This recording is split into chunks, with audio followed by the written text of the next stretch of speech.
अरे खुश रहा रोज करूए।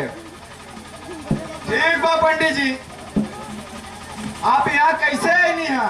अरे अपने गोरे गोरे आऊ कैसे आए मुझे? अरे पंडित जी, हमार कहे का मतलब ही ना है।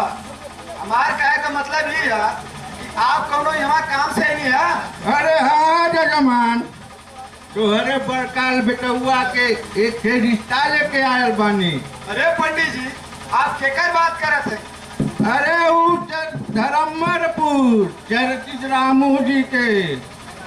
ठीक बा पंडित जी, तो काल तो पंडित जी मालूम मिली ना? अरे माल ऊ दिवाई न केहू के मिलल ना होई।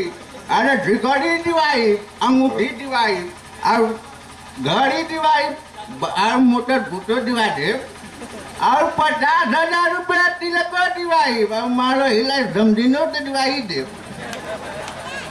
ठीक है पंडित जी, तो काल उन्हा लोगन से कह दे कि आके लड़कवा हमार देख ले।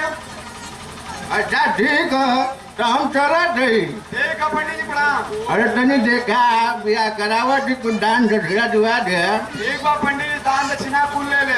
देखा बड़ा मेहनत करत थी, समझिनिया तो दिवाई दे। ठीक है, समझिनिया दिवा दही। दौलत ही तो। अच्छा सवा में और का दिवाई?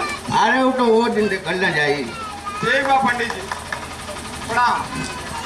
उठ रहा जियत जागत रहा, सही साल 2 साल पे बिया करत रहा। ठीक बा पंडित जी।